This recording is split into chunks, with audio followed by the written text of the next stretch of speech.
Amém, pessoal? Bom dia aí a todos. Amém. Vamos abrir as nossas Bíblias lá em João capítulo 7. A gente vai meditar nessa manhã brevemente nos versículos 37 e 38. João capítulo 7, Evangelho de João, capítulo 7, versos 37 e 38. Amém? A Bíblia diz assim: no último dia, o grande dia da festa, levantou-se Jesus e exclamou: se alguém tem sede, venha a mim e beba. Quem crer em mim, como diz a Escritura, do seu interior fluirão rios de água viva. Amém. Pessoal, esse texto aqui é um texto bastante conhecido, e eu confesso que eu já vi poucas, mas algumas vezes ele sendo pregado, né? Ele sendo ministrado. Só que de todas as vezes que eu vi esse texto sendo ministrado, a ênfase recai sobre o versículo 38. Quem crê em mim, como diz a Escritura, do seu interior, fluirão rios de água viva. E obviamente a ênfase que se dá a esse texto é sobre a manifestação do Espírito, sobre a importância da atuação do Espírito sobre a igreja. E esse é um texto muito pertinente para os nossos dias, porque hoje nós estamos vendo, no âmbito geral, mas vamos focar apenas a realidade no Brasil. Jesus, lá em Mateus 24:12, por exemplo, fala que nos últimos dias o amor de muitos iria se esfriar. E a gente tem visto isso no mundo, na escola, mas principalmente dentro da igreja. A igreja, que eu falo, não uma denominação em geral, mas a igreja de Cristo na terra. E a Bíblia também fala, o apóstolo Paulo vai trabalhar muito isso, sobre a apostasia dos últimos dias. Lá em 2 Tessalonicenses, por exemplo, no capítulo 2, ele fala sobre o surgir e a atuação do homem da iniquidade. Agora, já parou para pensar nessa figura de linguagem que o apóstolo Paulo usa? O homem da iniquidade, a manifestação do homem da iniquidade, ou seja, o próprio iníquo, que alguns dizem, eu também creio nessa linha, que é a manifestação daquilo que a Bíblia também chama, o apóstolo João vai chamar na sua carta de anticristo, ou seja, aquele que não é só anticristo no sentido de ser contra Cristo, mas é a própria manifestação da iniquidade. O apóstolo Paulo fala da manifestação desse homem, logicamente que ali no contexto em que Paulo está escrevendo, cria-se que seria um dos imperadores romanos. E se você for ver, lá no primeiro século ele se manifestou. Nele, por exemplo, era a encarnação do próprio homem da iniquidade que o apóstolo Paulo estava falando ali. Mas, logicamente, dentro da regra da escatologia, né, que o princípio do já e ainda não, ou seja, muitas coisas já se cumpriram, mas outras ainda irão se cumprir, esse homem da iniquidade ainda se manifestará, conforme o apóstolo Paulo ensina ali na sua carta. Mas a gente vê, quando a gente lê ali todo o capítulo 2 de Tessalonicenses, 2 Tessalonicenses, a gente vê que o surgir e a manifestação desse homem da iniquidade se dá como resultado, como desdobramento de uma forte apostasia. O que é apostasia? Né? Uma palavra chique, mas apostasia nada mais é do que uma frieza espiritual, ou seja, é uma vida que se diz cristã, mas ausente da ação do Espírito. E aí esse texto aqui de João 7:38 vem a falar sobre essa elucidação sobre uma vida cheia do Espírito. Isso é uma promessa. Então vamos lá. Essa afirmação que Jesus diz: quem crê em mim, como diz as Escrituras, do seu interior fluirão rios de águas vivas. Essa afirmação, ela acontece, logicamente ela tem uma mensagem, óbvio, mas ela acontece dentro de um contexto. E é importante a gente analisar esse contexto. Por quê? Porque Jesus aqui, o que ele fez, e no contexto em que ele fez, na verdade, fala muito sobre os nossos dias. A gente precisa analisar, pessoal, que Jesus, ele é o modelo de ser humano.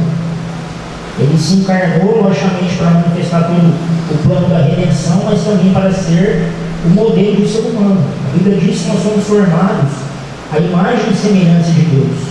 E a manifestação dessa imagem foi o próprio Cristo, conforme o apóstolo Paulo fala lá em Colossenses 1,15. Que Jesus é a imagem do Deus invisível. Então a imagem de Deus, ou seja, a imagem com a qual nós somos formados, ela se manifestou em Cristo, na humanidade de Cristo.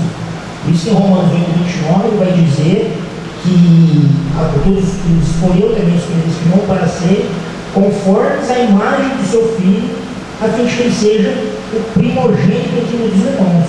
Ou seja, Jesus é o modelo do ser humano que nós devemos ser. E aqui, nesse texto, fala sobre a atuação de Jesus, mas não só a atuação, mas como eu disse, o contexto histórico, e não só histórico, o contexto profético, que fala muito para a prática do cristianismo nos nossos dias, que é uma mensagem muito clara aqui para a igreja.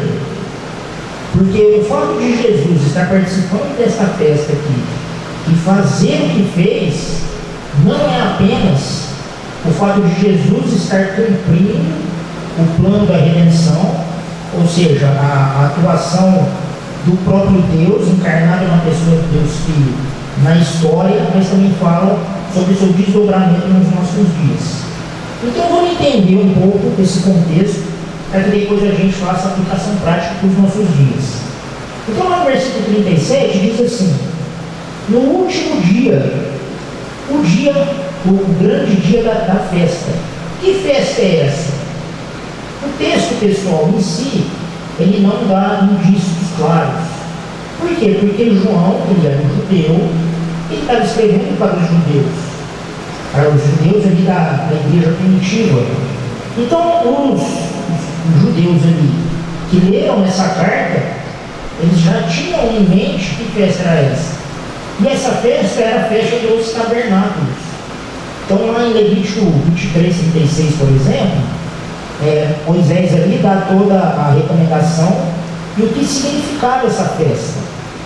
Então, ele diz que durante 7 dias se celebrava a festa, onde os participantes da festa moravam, habitavam durante 7 dias em tendas, que é o termo Sukkot em hebraico. O que significa isso? O fato de que eles fazerem isso, ou seja, eles habitarem em tendas, era para que eles lembrassem de que um dia eles foram escravos na terra do Egito e de que Deus os libertou.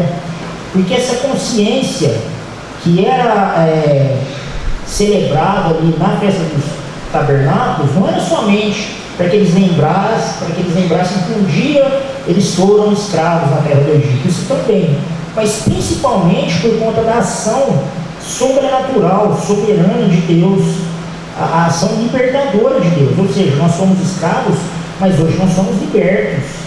A questão da consciência da libertação é para falar da atuação de Deus na história daquele povo. Então Jesus estava celebrando juntamente ali com os judeus. Aqui Jesus já estava em Jerusalém, já está em Jerusalém, ou seja, já no seu final, na parte final, todo o seu plano da redenção. Então aqui eles estavam celebrando a festa dos tabernáculos, que tem esse sentido.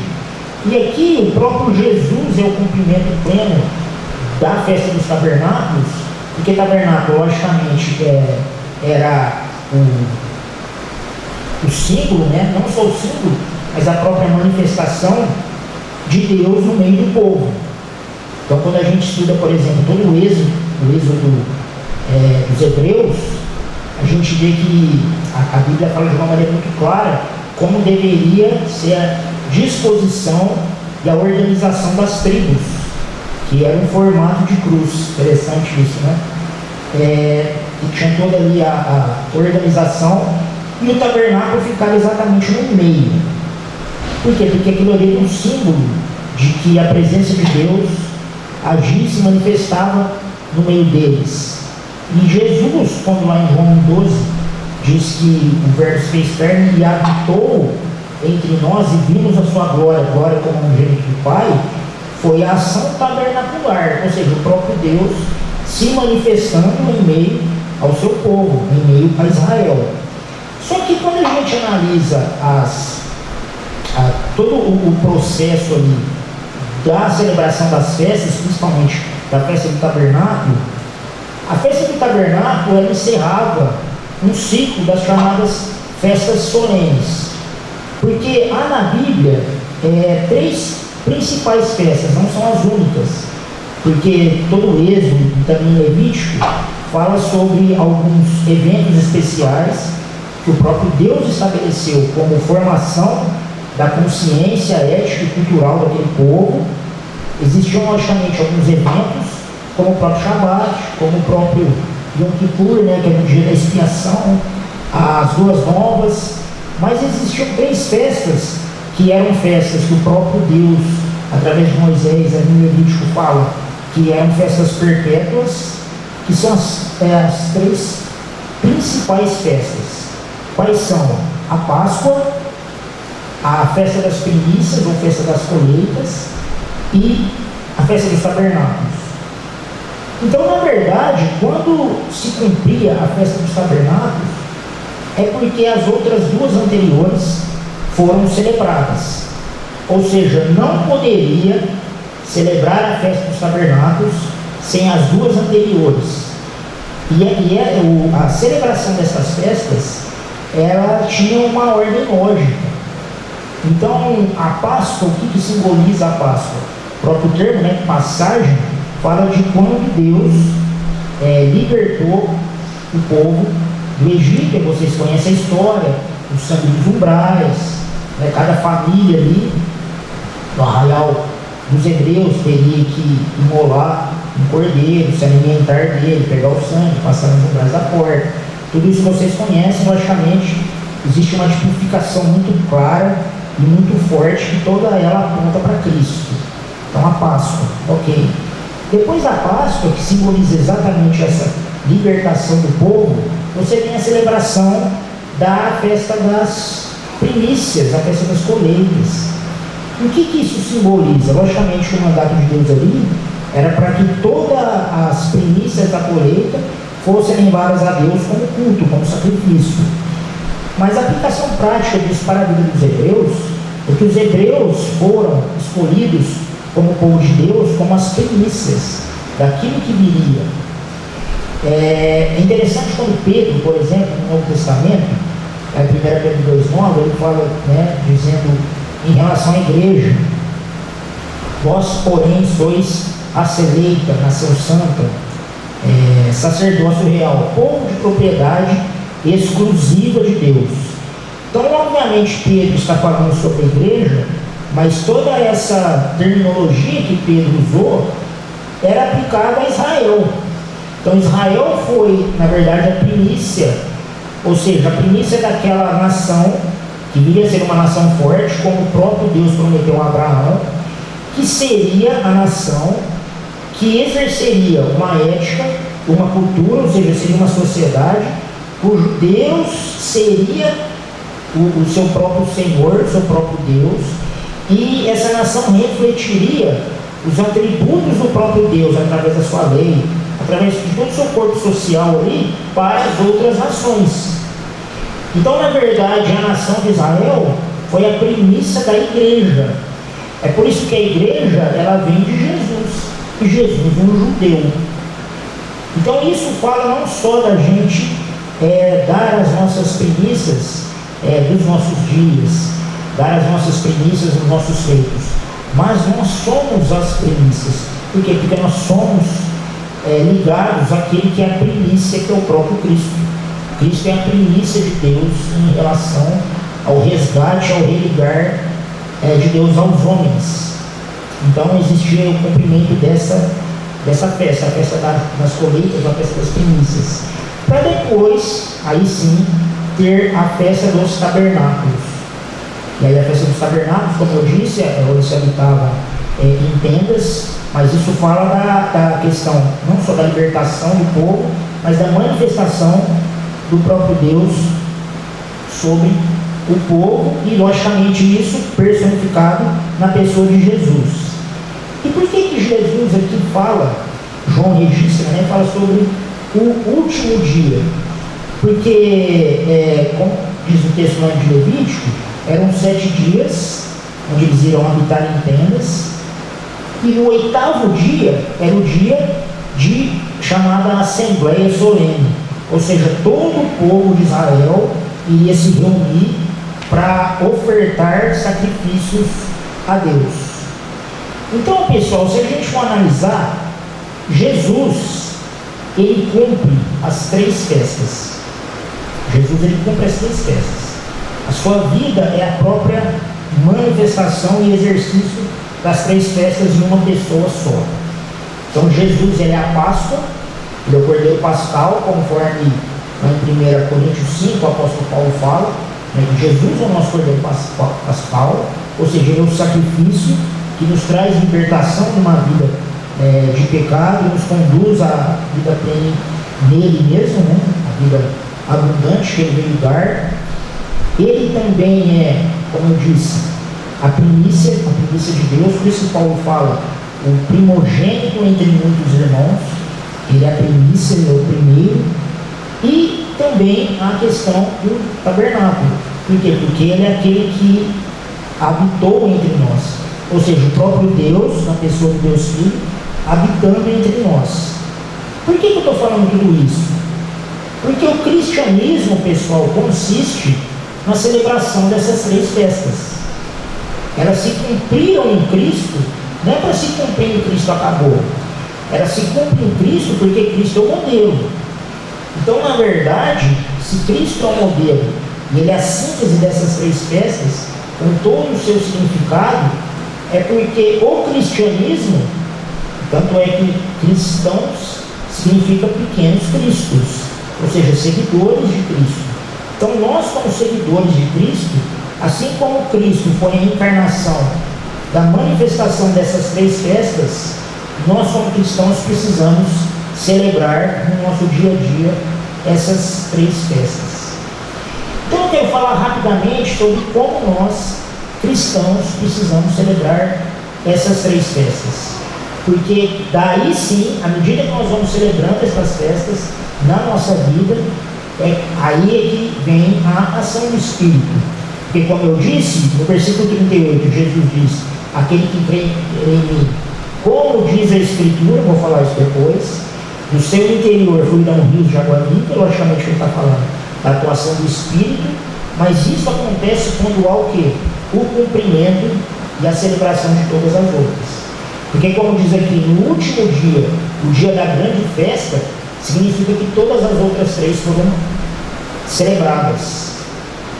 E, como eu disse, o cristianismo consiste na celebração dessas 3 festas. Então vamos lá, primeiro, a Páscoa. Como celebrar a Páscoa? O que é celebrar a Páscoa? Celebrar a Páscoa nada mais é, pessoal, do que levar a cruz de Cristo. Se Jesus foi o Cordeiro Pascal sacrificado para que no seu sangue nós tenhamos redenção dos nossos pecados, e é por ele que nós temos o novo nascimento, o nascimento da nova vida em Cristo, celebrar essa festa significa, conforme o próprio Jesus diz lá em Mateus 16, 24, aquele que quiser me seguir, negue-se a si mesmo, toma a tua cruz e siga-me. Então, celebrar a Páscoa, pessoal, é tomar dia após dia a nossa cruz. E baseado nesse princípio estabelecido pelo próprio Cristo, pelo próprio Senhor Jesus Cristo, a gente vê o apóstolo Paulo, em Romanos 12:1, ele vai falar, rogo-vos pelas misericórdias de Deus, para que apresentei, isso é muito forte, gente, para que apresentei os vossos corpos como sacrifício vivo, porque esse é o vosso culto racional. Pessoal, vamos parar para pensar um pouco. Como o apóstolo Paulo, na sua inteligência abençoada, Ele era um homem realmente cheio de Deus. Olha, vamos assim, para analisar rapidamente. Eu não sei porquê, toda vez que eu estou aqui falando, esse ponteiro, ele corre um pouco mais rápido do que o comum. Não entendo, não sei porquê. Mas olha que interessante. O apóstolo Paulo, ele começa: rogo-vos pelas tuas misericórdias. Pessoal, vamos parar para pensar um pouquinho. O que seria de nós sem as misericórdias de Deus? Cara, já era. Ninguém existiria. É aquilo que Lamentações, né, 3:22, o profeta chorão, Jeremias, vai dizer: as tuas misericórdias são a causa de não sermos consumidos. E isso, pessoal, às vezes a gente tem noção, a gente conhece, mas muitas vezes a gente esquece. E quando a gente esquece, eu falo por mim, tá, pessoal? Como eu sempre digo, tudo que eu estou falando aqui, os ouvidos mais próximos da minha boca são os meus. Quando que a gente esquece desse princípio? Embora a gente saiba na mente, mas não aplica no coração. Em todas as circunstâncias, e são muitas, que a gente exerce justiça própria. Que a gente exerce justiça própria, ou a gente quer barganhar com Deus. Não, Deus, mas eu preciso dessa bênção, porque afinal, eu faço isso, eu oro, vou na igreja, vou na reunião de oração. Cara, estou fazendo tudo certinho. Interessante, né? Eu já falei isso várias vezes, mas, por exemplo, a gente ora e jejua por um propósito, aí esse propósito acontece. Aí fala: nossa, o propósito aconteceu, que bênção. Nossa, glória a Deus, né? Mas eu também orei e jejuei. Caramba, ixi. Ou seja, a gente quer dividir um pouquinho a glória. E isso vai se tornando uma rotina. Você sabe que a religiosidade, ela é a falta, um dos motivos da religiosidade, não a religião propriamente dita, né, porque como eu sempre digo aqui, é besteira, pessoal. É muita besteira, aquele papinho, né? Ah não, eu não sigo religião, eu sigo Jesus. Jesus é o que, meu amigo? Eu sou o caminho, a verdade e a vida. Ninguém vai ao Pai a não ser por mim. O que Jesus está dizendo? Eu sou o único que pode religar o homem a Deus. Por quê? Porque todas as outras religiões são a tentativa do homem se ligar a Deus, e não consegue, obviamente. E a Jesus como a religião é porque ele, sendo Deus, se encarnou em forma humana para que o próprio Deus viesse e tomasse a ação de religar o homem a ele mesmo. Então Jesus é a religião. Então é besteira, isso não sigo religião, sigo Jesus. Quando o cara fala isso, logicamente a gente pode analisar, mas os casos que eu ouvi, já conversei, que falam esse tipo de coisa, é porque a gente vai falar isso depois do versículo 38, se der tempo, em nome de Jesus vai dar, é a pessoa que fala que não quer aquele cristianismo ortodoxo, aquele cristianismo bíblico, aquele cristianismo da tradição cristã. Ele quer o cristianismo do jeito dele. Então, quando ele fala essa frase, eu não sigo religião, eu sigo Jesus, porque tudo aquilo que é ortodoxo, ele joga nas costas da religião. Ou então, cara, você precisa renunciar à sua vontade. Não, isso é religião, Jesus me fez livre, para eu fazer o que eu quiser. Logicamente, com o cristianismo já completamente deturpado. Só que esse cristianismo deturpado, infelizmente a gente tem muito por aí, ele é invernizado com essa frase de efeito. Que é uma frase de efeito, me perdoe se você já falou isso um dia, que eu também já falei, e aí graças a Deus, pela sua misericórdia, eles nos dão entendimento através do Espírito Santo, através da palavra, através da comunhão dos irmãos. A gente vê que essa frase, embora seja uma frase de efeito, é uma frase tola. Eu não sigo religião, eu sigo Jesus. Mas Jesus é a religião, mano. E, na verdade, o pessoal que diz isso, além de querer um cristianismo ao seu próprio prazer, nas suas próprias formas, ela, na verdade, também demonstra uma superioridade espiritual. Não estou acima. O cristianismo que eu vivo está acima dos demais, está acima do ordinário. Gente, isso é besteira. Isso é besteira. O Tiago, por exemplo, que fala da verdadeira religião, que é a obras né, o cuidado com as órfãs, com as viúvas.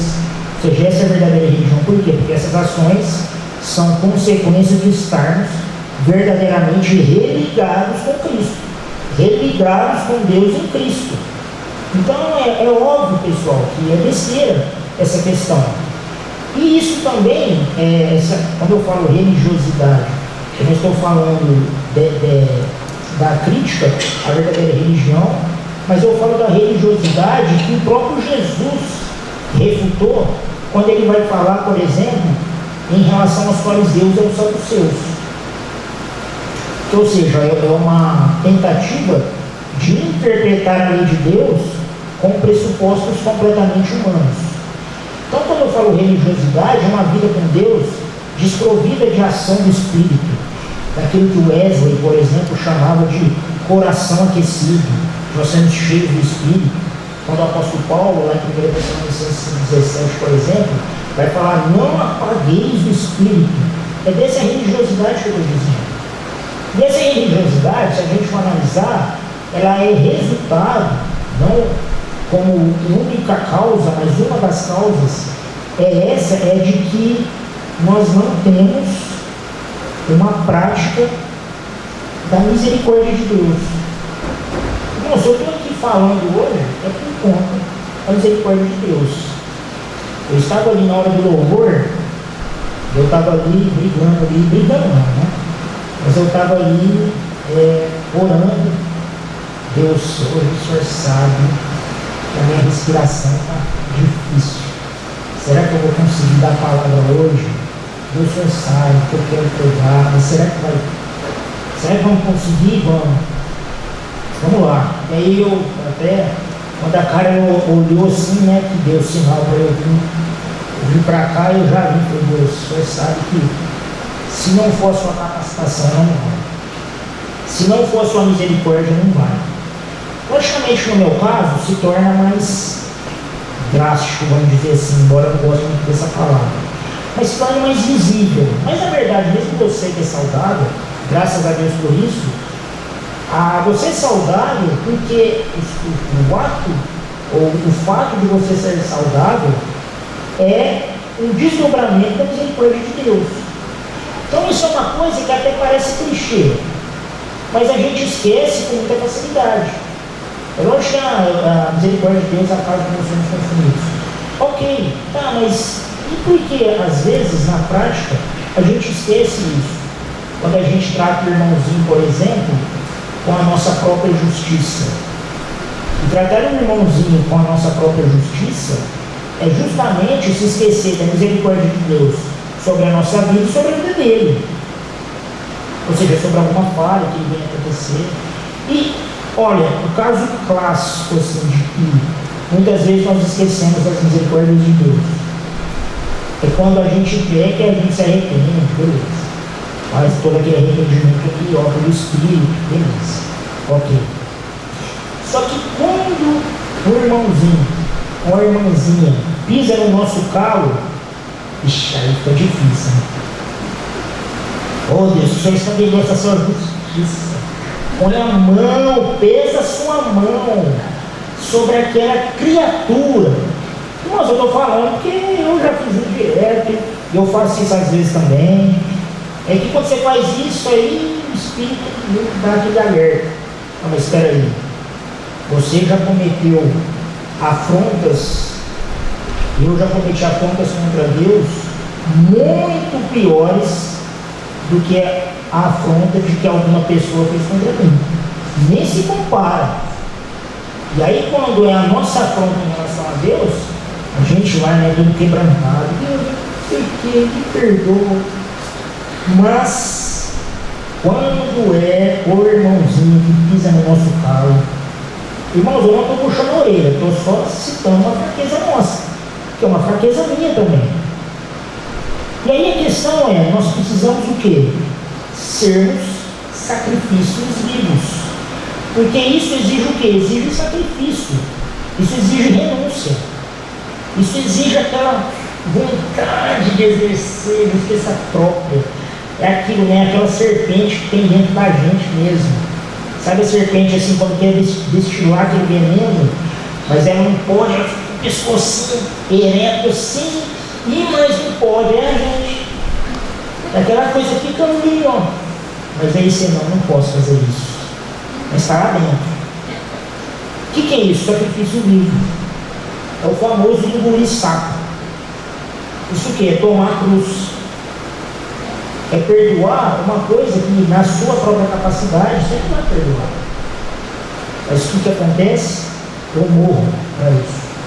Eu morro para a minha justiça própria. Irmãos, é difícil, eu sei que é difícil. O cristianismo não é para qualquer um. É o que? Celebrar a Páscoa. É sacrifício mesmo. Quer ver outro sacrifício? Vim no culto domingo de manhã. Irmãos, eu confesso que hoje eu celebrei a Páscoa no culto.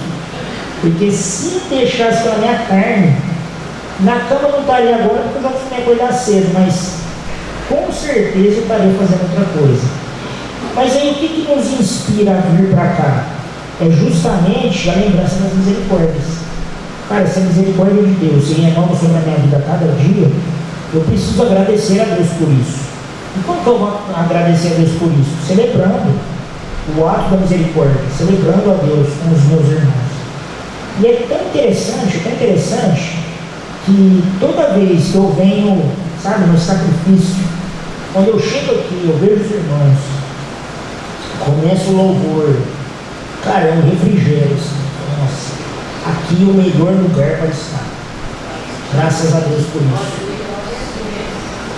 Com todas as imperfeições que nós temos, mas aqui é o lugar onde se cultua a Deus.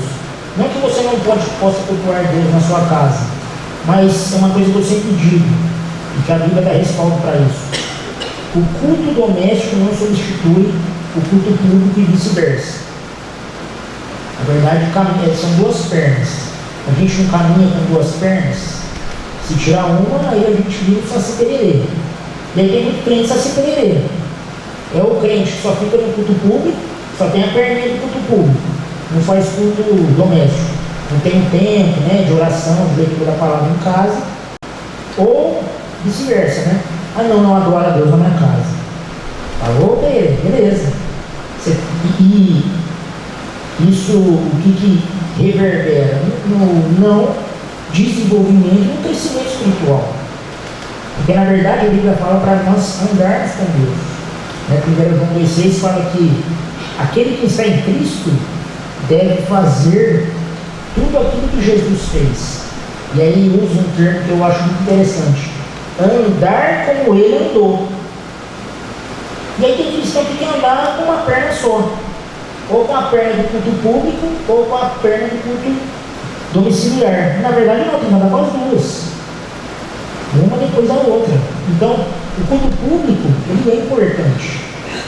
E tanto para o exercício do culto público, como para o exercício do culto domiciliar, culto em casa, exige sacrifício. Eu estou olhando para a minha esposa que eu estou vendo 2 filhos abençoados, muita energia. Olha só, Jesus na causa. Para fazer o culto público, meus irmãos, vocês não sabem o tamanho da cruz que a gente tem que carregar. E às vezes eu confesso que às vezes desanima. Não, faz o seguinte, não, vai ver, eu não estou aguentando mais vocês brigando na minha cabeça, essa falação, essa choradeira, tudo chora. Irmãos, filhos são bênçãos, mas olha, é a graça de Deus. Glória a Deus pelos nossos filhos. Mas é muita graça, irmãos, que a gente precisa. E aí a gente quer fazer, né? E eu tenho essa tendência. Eu sou, quem me conhece sabe disso, eu sou bem sistemático. Então o que eu gosto? Filho, vamos fazer o culto público aqui? Então escolhe uma musiquinha, nós vamos louvar, aí depois o papai vai ler rapidinho uma história, vai explicar, e aí depois a gente vai orar para dormir. Irmãos, e para seguir essa liturgia, que dificuldade que é, nossa, é um sacrifício imenso. Então essa caminhada é uma caminhada árdua. É por isso que Jesus fala, né, que o caminho estreito, que o caminho que conduz à salvação é um caminho estreito. Que olha, é estreito e aperta a gente não tem tempo para ter aquela dedicação que a gente tem. Então o que a gente faz, né, Patrícia? A gente coloca o menino para dormir, E aí sim vamos ter o nosso devocional. Eu tentei, irmãos, eu confesso que um dia eu vou conseguir ainda, mas eu tenho que acordar mais cedo para fazer ali a minha oração, a minha leitura da palavra. Mas, irmãos, o sono tem vencido. É difícil, hein? Nossa. Eu vou colocar 20 minutinhos. Aí você pensa, 20 minutos? Não, só mais 10 minutos. Ou às vezes eu, nas primeiras vezes que eu fiz esse propósito, porque eu levanto às 6, né? Não, 5h40. Beleza, aí 5h40, eu não despertou. Aí você dá aquela acordada assim, começa a orar. Irmãos, o sono às vezes faz a gente cochilar, a gente sonha, começa a orar o sonho, aí você se pega e fala besteira. Senhor, abençoa aquele culto. Opa! Não, então esse culto aí está sendo muito criado. Então vamos fazer um culto racional, um culto que você sabe que você está orando. Então, né, culto de manhã não dá. Mas isso, pessoal, todo esse sacrifício que envolve a vida cristã, isso é celebrar a Páscoa. Isso é celebrar a Páscoa. Eu poderia falar aqui de vários sacrifícios que o cristianismo engloba, mas isso é celebrar a Páscoa. Ou seja, ter a cruz, ter a consciência de que a nossa vida, na verdade, ela deve ser apresentada a Deus no altar de Deus como sacrifício vivo. Esse é o cultuar a Deus. E depois disso, pessoal, a segunda festa é a festa da colheita. Toda vez que fala festa da colheita, não tem a ver. Festa da colheita. Eu estou lembrando aqui do Quick, a chácara do Quick. Meu Deus, né? Graças a Deus, né? O tempo passa, aleluia. É isso aí. Mas o que é a festa das primícias, pessoal? Nós temos a consciência que não só que nós devemos dar as primícias do nosso tempo, as primícias do nosso amor, as primícias da nossa atenção a Deus, mas também o fato de que nós somos essa primícia. Porque quando nós temos a consciência que nós somos a primícia, porque estamos em Cristo, que é a primícia, o primogênito de Deus, toda a nossa vida, todo o nosso culto a Deus vai ser o quê? Dar as primícias de tudo aquilo que envolve as nossas vidas, que envolve o nosso tempo, a nossa dedicação. Porque, irmãos, se a gente for analisar, eu acho que a igreja até deveria falar mais sobre isso, não só no culto público, mas fazer eventos, né? Discutir mais sobre isso. Mas nós estamos numa vida cada vez mais corrida. Eu estava conversando com a minha esposa ontem, e a gente estava lembrando da nossa infância. E eu estava pensando, né? Nossa, o meu pai, só ele que trabalhava na Modelar na época, vendedor. Só ele que trabalhava, minha mãe não trabalhava. Mas a gente não passava necessidade das coisas. Não era rico, mas também, assim, tinha uma vida até razoável. Todo ano viajava para praia, enfim. E era só meu pai. E se for comparar, o meu pai sozinho ganhava menos do que eu e minha esposa ganhamos, por exemplo. Ou seja, o orçamento na minha casa, na época, era menor do que o orçamento atual lá de casa, meio da minha esposa.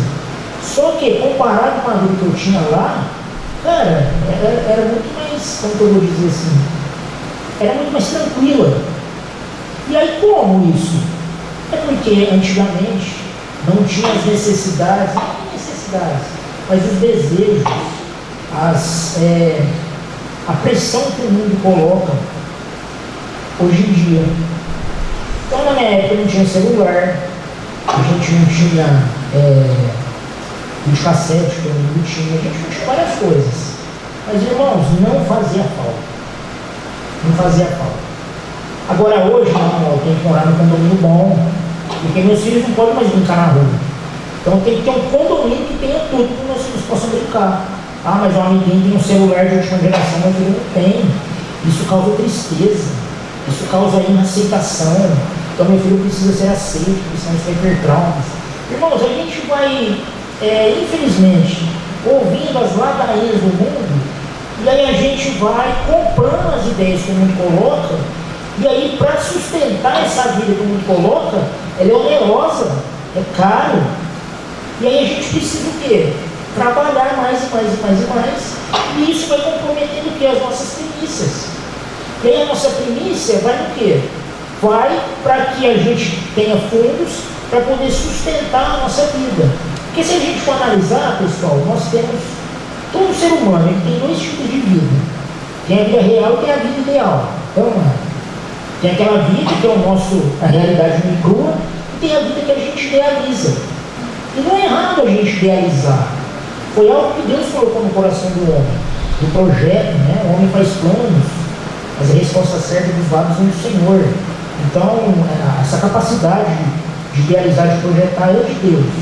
Mas a questão é, quais os fundamentos da nossa vida idealizada? Infelizmente, a gente idealiza a nossa vida baseada em parâmetros do mundo. Porque eu tenho que ser bonita ou bonitão igual o padrão do mundo. E é interessante, assim, são coisas pontuais. Mas, por exemplo, né, eu não estou falando que é errado, tá, pessoal? Pelo amor de Deus. Mas é interessante, por exemplo, que a maioria dos homens aí de 25 até 35 anos, por aí, praticamente a gente não pode generalizar, mas existe um certo consenso assim, no modelo. Que é o cara o quê? O cara bombadinho, o cabelo cortadinho assim, o tupetinho, aí a barba, deixando a barba crescer, aquela escovada, né? Aquela barbinha desenhada. Você vê a maioria assim. Pessoal, de novo, não estou criticando, não estou dizendo que isso é errado de jeito nenhum, pelo amor de Deus. Não estou pregando contra isso, não é isso. Mas assim, você percebe que muitos desses jovens, eles se enquadram nesse contexto, para quê? Para que eles possam se sentir aceitos. Não, agora eu estou no perfil de homem como deve ser. Bombadinho, barba. Às vezes o cara nem tem muita barba, mas ele passa um esterco de galinha ali, tratada, aquela coisa, porque eu preciso parecer desse jeito. Esses dias não, no ano passado, eu encontrei um ex-aluno, uma Biabeck. E aí, tudo bom, professor? Bom, e aí, como você tá, cara? Joia, beleza. E aí eu falei, nossa, cara, você tá forte. Bom, assim, você tá bonitão. Você professor, então, tô malhando, porque daqui 2 semanas já é o carnaval, eu preciso impressionar, né? Irmãos, eu fiquei sem resposta. Porque eu falei, os valores desse cara, pô, você saiu daqui, criatura, você aprendeu tanta coisa boa, você quer impressionar pelo seu físico. Nada de errado em fazer academia, ter um corpo bonito, nada errado, mas aquilo que Jesus falou no seu sermão da montanha, são as intenções. E aí a gente vai comprando todo esse discurso, essa pressão que o mundo prega, e aí a gente, quanto menos percebe, a gente está nesse embaraço aí, que é aquilo que Hebreus diz, Hebreus 12. Nós estamos rodeados por tão grande número de testemunhas, desembaraçando de todo peso, de todo pecado. É uma coisa que eu sempre digo, tem coisa que não é pecado, mas é peso. E muitas vezes essa tentativa de querer seguir os padrões do mundo, que não são pecados, mas uma vida, né? Assim, a gente tem uma noção diferente de vida confortável. A gente pensa que ter vida confortável é seguir todos os parâmetros que o mundo secular pregou. E aí a gente está nessa corrida rápida. A gente está nessa coisa, nesse frenesi. E aí quando vê nossas primícias, não só os nossos atos de primícia, mas a nossa própria vida, o nosso próprio ser, não está sendo uma primícia a Deus. E aí, irmãos, se não celebrar a Páscoa, e se não celebrar a festa das primícias, que é Pentecostes também, porque não vai dar tempo, eu poderia até fazer esse link, a gente não tem uma vida cheia de Espírito. Não adianta a gente ficar orando, Senhor, venha, Espírito venha, tem que celebrar as festas, irmão. É por isso que Jesus diz, quem crê em mim, mas ele diz, no último dia da grande festa que Jesus se levantou, eu tinha cumprido todas as outras. E por fim, o tabernáculo. Irmãos, Jesus, como eu disse, ele foi a manifestação, a personificação do tabernáculo, da presença de Deus. O que isso significa? Assim como Jesus encarnou o tabernáculo vivo, nós devemos encarnar a pessoa de Cristo, através do nosso pensar, do nosso sentir, do nosso agir. E aí que está o grande desafio, porque agir como Cristo significa pensar e sentir como Cristo, e o pensar como Cristo é que ele dá a dificuldade. É por isso que isso demanda uma renovação da nossa mente. E quando o apóstolo Paulo, lá em Romanos 12, fala mente, pessoal, embora ele use o termo nous, que é mente, mas ele está trazendo um princípio judaico, que para o judeu, aquilo que abarca todas as fontes, todo pensar e o sentir de determinação do homem, é o coração. Então, Provérbios 4:23, por exemplo, vai dizer: de todas as coisas que deves guardar, guardas o coração, porque dele procedem as fontes da vida. Então, quando o apóstolo Paulo fala transformados pela renovação da vossa mente, na verdade ele está obedecendo o princípio judaico, é porque ali ele usa o termo mente, que ele está escrevendo para uma igreja grega de pensamento grego, era a linguagem que ele usou para que o pessoal pudesse entender o que ele estava dizendo.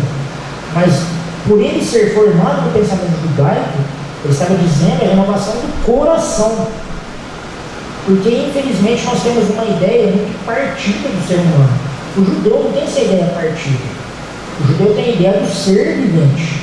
Ou seja, amar o Senhor seu Deus de todo o seu coração, de toda a sua alma, o termo ali nefesh é o ser, capacidade de pensar, sentir, desejar, escolher, e com todas as suas forças. Por que forças, pessoal? Porque quando a gente analisa a ação humana é dividida em três partes. Segundo Ludwig von Mises, ele fala que a ação humana ela é intencionalidade, ou seja, eu tenho uma intenção, uma moralidade, se a minha intenção é certa ou errada, e a força é a manifestação da minha intencionalidade. E ali na oração do Shema obedece esse critério. Então, primeiramente, amar ao Senhor seu Deus de todo o seu coração, ou seja, onde estão as suas emoções, onde estão os seus desejos, quais são os pressupostos que determinam o seu pensamento. Isso está no seu coração, porque o seu coração determina o seu ser, a sua alma, o seu ser. E aí, logicamente, as suas ações vão ser resultado de tudo isso. Então, pessoal, manifestar, celebrar o tabernáculo é pensar, sentir e agir como Cristo. É por isso que em Gálatas 2:20 Paulo vai dizer: não sou mais eu que vivo, mas Cristo vive em mim. Obviamente que esse versículo precisa ser interpretado como critério, porque obviamente que nós não trazemos em nós a plenitude de Cristo ainda, mas essa é uma afirmação que Paulo tinha como horizonte, o apóstolo Paulo tinha como objetivo, mas não ainda como realidade manifesta. Mas embora ainda não seja a realidade manifesta, mas o nosso coração precisa desejar manifestar isso, porque isso é o cumprimento do tabernáculo, isso é cristianismo. Então, pessoal, para encerrar, falei que ia dar tempo, mas não deu, mas enfim, o cristianismo consiste justamente na manifestação dessas três festas. E aí, quando Jesus diz lá no 38, quem crê em mim, como diz as Escrituras, é porque quando nós celebramos todas essas festas, ou seja, a aplicação prática dessas festas na nossa vida, e a nossa fé em Cristo está baseada não no meu entendimento sobre Cristo, não aquilo que o mundo fala sobre Jesus, não aquilo que vários teólogos aí de internet dizem sobre Jesus, mas como diz a Escritura, a Escritura lida a partir da tradição cristã, a partir do credo apostólico, a partir dos concílios da igreja, ou seja, a partir da tradição cristã, que é o quadrilátero, de John Wesley. Ele falava, o quadrilátero dele era razão, a tradição, a experiência e a Escritura. Então, logicamente, a tradição ela conta muito. Porque se a gente for pegar a Bíblia pela própria Bíblia, tem muita gente que interpreta a Bíblia de uma maneira completamente errada. Ah, mas eu estou seguindo a Bíblia, mas a sua interpretação está totalmente equivocada. Teve um professor lá, muito amigo meu, a Biabeca, que me mandou essa manhã, hoje de manhã, lá no Instagram, um comentário, né, de ser cristão, que ele faz uma comparação do eunuco com os homossexuais. Aí fala, os eunucos são homossexuais, os eunucos servirão a Deus. Então, na verdade, os homossexuais cristãos hoje são os atuais eunucos da Bíblia, irmãos. Mas o cara, ou ele fumou uma, ou ele tomou um cogumelo ali, alguma coisa. Mas por quê? Eu falei, obviamente esse cara, ele é gay. Obviamente. E logicamente o que ele está fazendo? Ele está querendo achar pretexto. Irmãos, não tem cabimento nenhum falar esse tipo de coisa. Mas por quê? É o Jesus que ele faz a cabeça dele. Não é o Jesus conforme diz a Escritura. Mas por que ele não crê conforme diz a Escritura? Porque obviamente ele não celebra as 3 festas. E quem não celebra as 3 festas não pode dizer ser cristão. Amém? Amém, pessoal. É isso, como eu digo, esse relógio é muito rápido.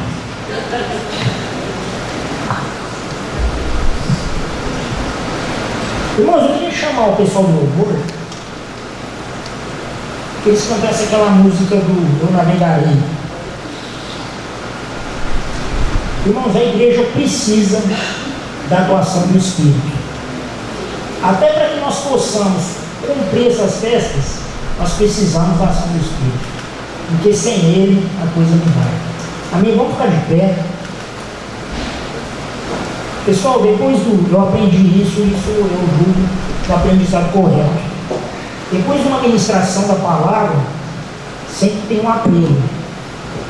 E apelo não é necessariamente vir à frente, acho que você pode ficar no seu lugar ali, mas o apelo é a nossa resposta àquilo que foi ministrado, a nossa resposta a Deus, o nosso comprometimento. Senhor, eu ouvi a sua palavra através do seu servo, agora é a minha atitude em receber tudo isso e poder orientar o meu pensar no sentido do agir. Amém? Amém. Feche seus olhos. Nós possamos cantar essa canção com vocês.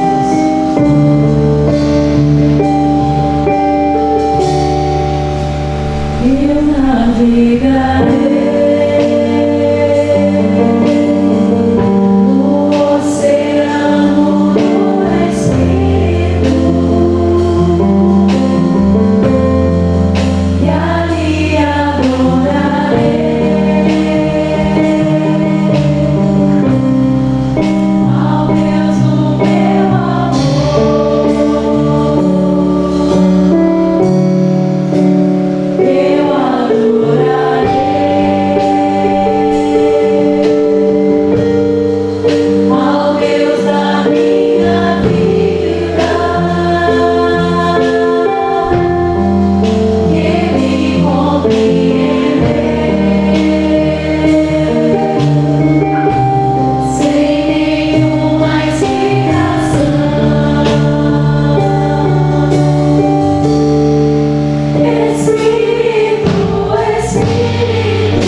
em que fomos ministrados pelo Senhor, fomos ministrados pelo Teu Espírito Santo.